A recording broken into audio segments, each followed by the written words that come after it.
It's your favorite girl, Harry, and I am so glad that you are here for season 5, episode 2 of Insecure. Girl, this episode was actually, it felt like filler, but it also felt pertinent to the coming conversations down the line. So, yeah. Hopefully we get a full 10 episodes because, sometimes we be getting skimped and we only get 8. Hopefully this is a full 10 episode season. Let's cross our fingers. But without further ado, girl, let's get into the review, girl.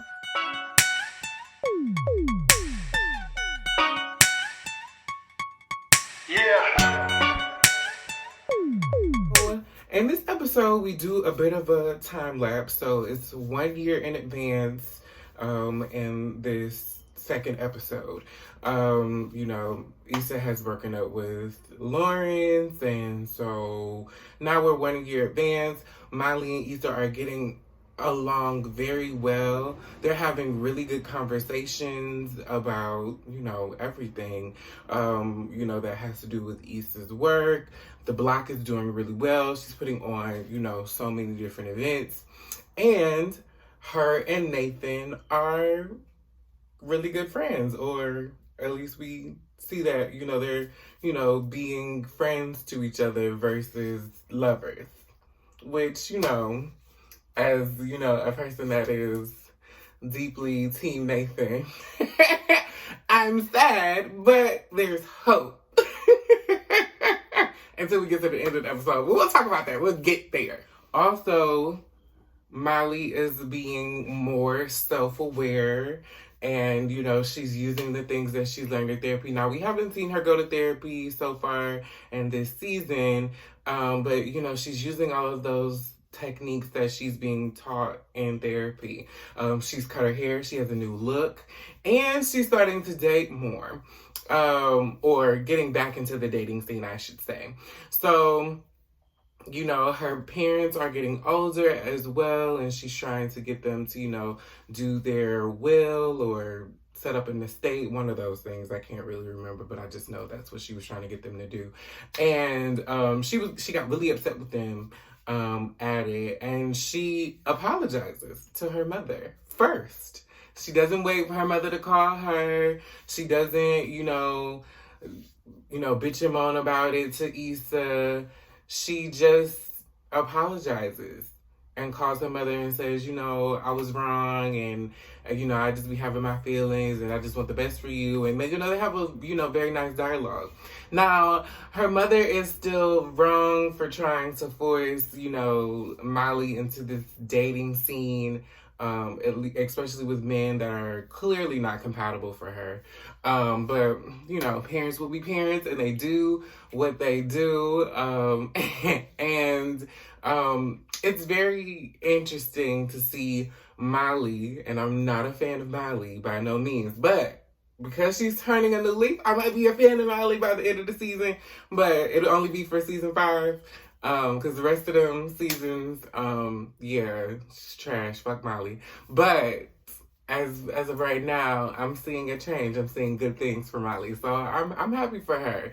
And also because she's doing all this self-reflecting, we see Molly go through those, memories of having to dealing with guys, and how she acted with guys, and the toxicity that she exuded, and how she's trying to turn a new leaf, and how she's trying to turn herself around with this new found self-awareness. But this episode was definitely heavy on Molly and Issa, but we're focusing more on Issa's work in this episode.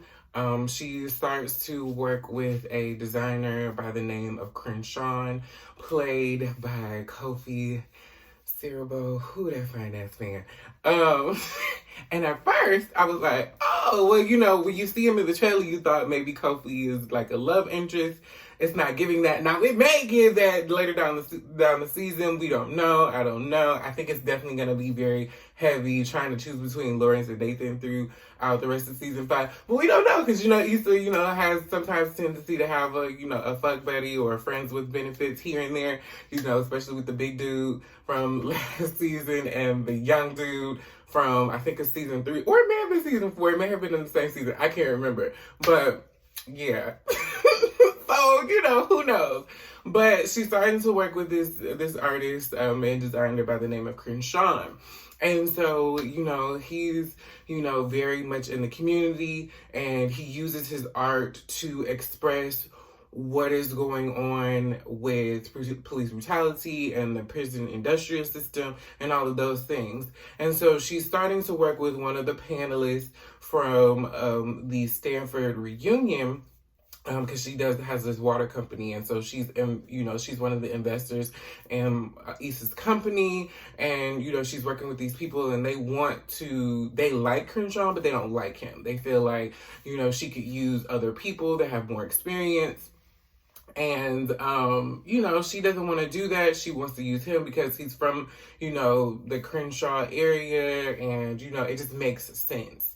And she has to convince them to actually really use them, and, you know, take it to that place. But she also doubts herself, because, you know, she really wants this to go well.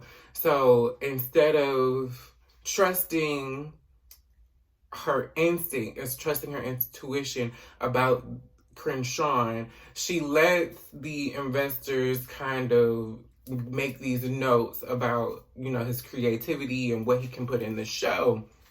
And of course, when the show comes, there's they have this interaction about how Issa kind of feels like, you know, she's putting him on and she's putting her neck out for him. And while granted, these are both things that are happening simultaneously, she is putting him in a space where he can be seen and, you know, his art can be seen more. But she's not the creator of those things. She didn't push him to do those things. He did those on his own. But he also has to understand that when working, at least in my opinion, when working with certain people, you have to do certain things to get where you need to be. And that may be a toxic, you know, idea of mine, whatever. Y'all can let me know down in the comments. I felt like they were both right and how they felt. And I felt like Issa should have definitely supported him more on some of the creative things that he wanted to bring. I do feel like he was a bit wrong for how he went about changing the show back to what he originally wanted to do last minute. I definitely felt like he should have, you know, they should have either compromised on, you know, bringing the two things together.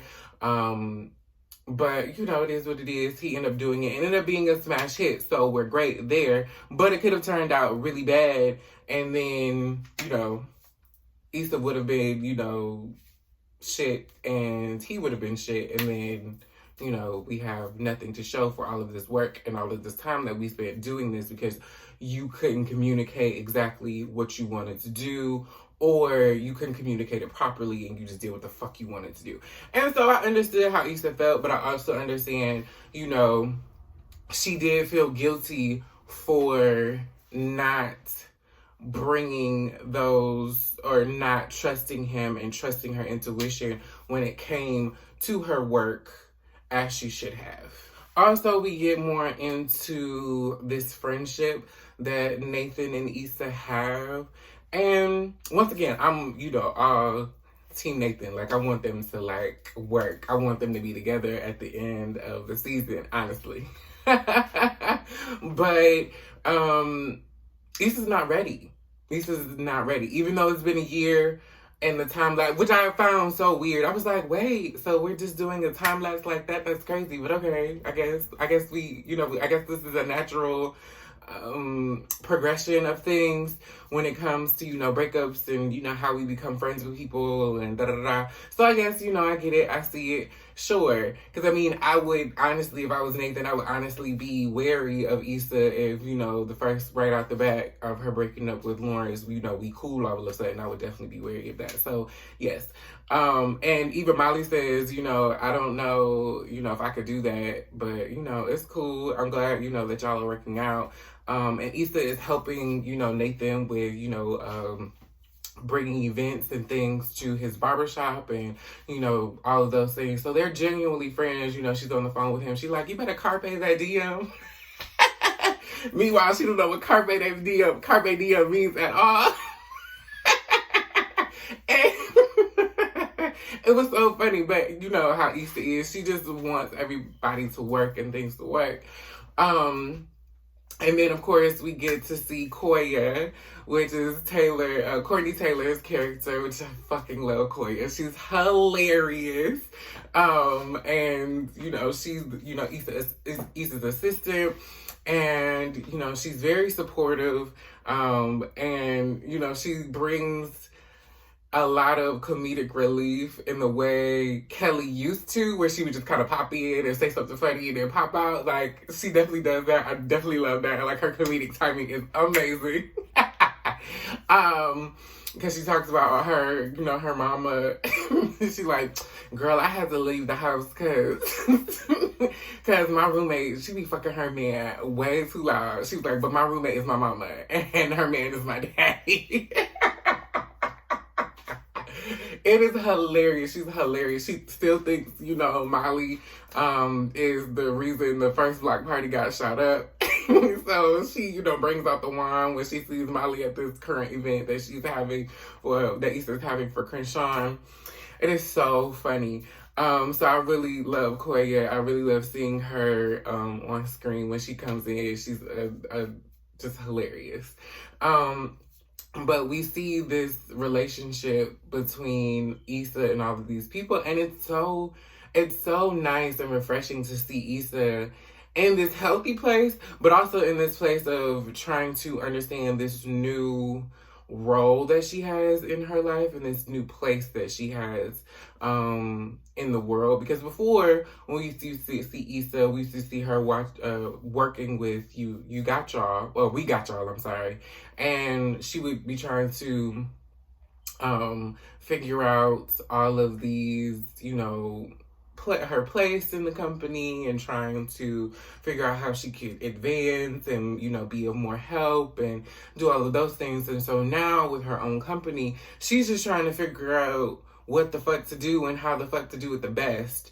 Because she's the boss now. She's literally in charge of everything.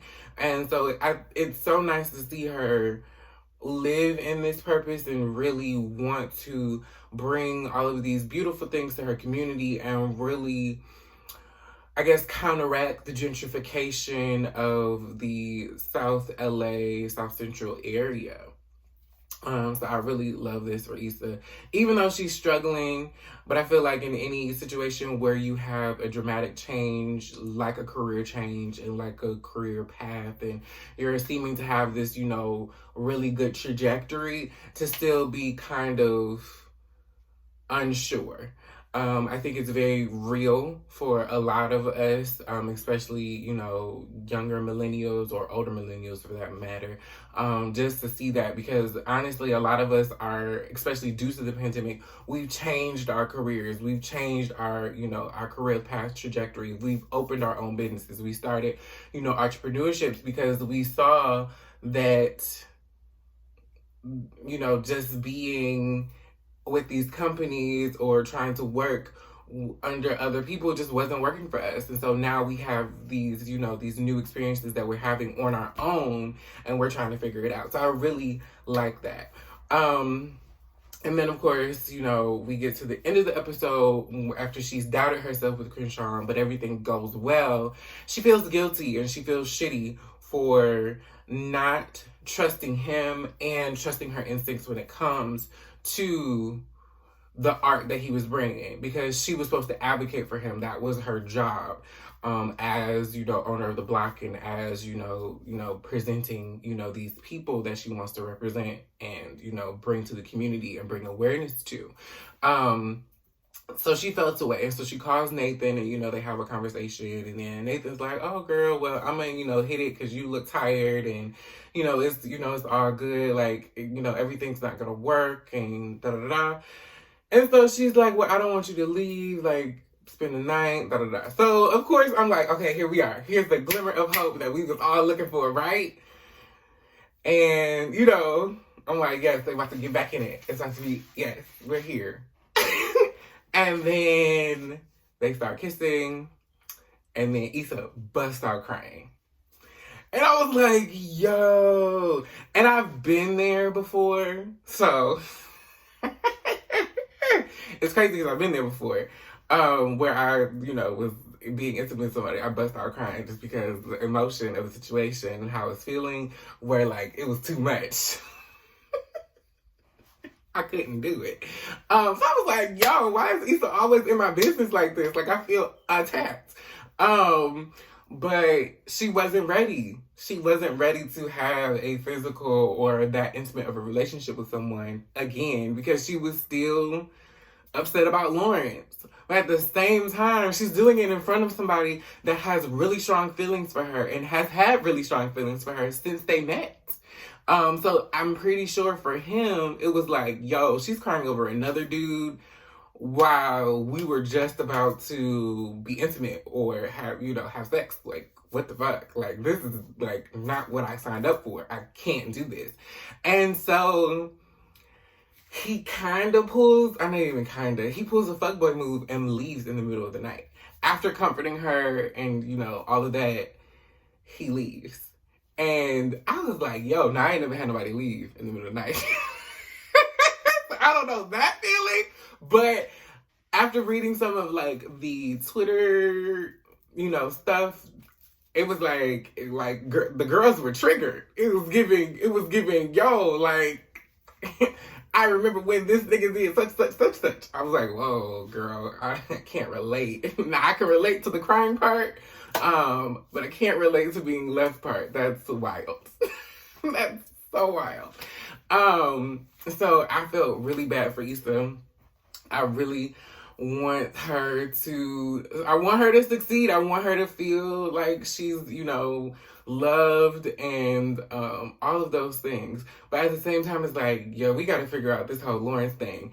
Now, we haven't seen Lawrence, you know, in this episode. He didn't really come up per se. So I'm hoping, we explore that a little bit more, because it's a year later. So that means the baby is born already. The baby is already here. Whether it's a he or a she, I don't know. But the baby is here. So I'm really trying to, like, figure this out as to how we're going to go about this, because all of the things around, you know, a baby, like the baby shower and, you know, the birth and all of those things, those have already taken place. So I wonder if they're going to do, like, a year time lapse for Lawrence and really get into that and, you know, how that goes and him and Condola's relationship, if they even plan on getting back together or not. And I think I did see a trailer he was dating, which, you know, whatever. They never work because it's not Issa. But, I mean, you know, it is what it is. We'll see. So that is the end of this episode. Tell me how you felt, what was going through your mind, with, you know, Issa and, you know, starting her new business and, you know, her feeling like she didn't trust herself. Have you ever felt that way? Let me know in the comments. Also, let me know how you felt about her and the Nathan situation. Have you ever experienced that before, where you was trying to, you know, do the do, and then you end up thinking about your ex, and girl, it just didn't work out. Let me know in the comments how you felt. Let me know how you feel, what you predict for the next episode. I don't really have any predictions, but let me know if you have any predictions for episode 3. Because I'm ready. And as always, I thank you guys so much for watching, because you could have been anywhere else on the internet, but you decided to watch me. Bye!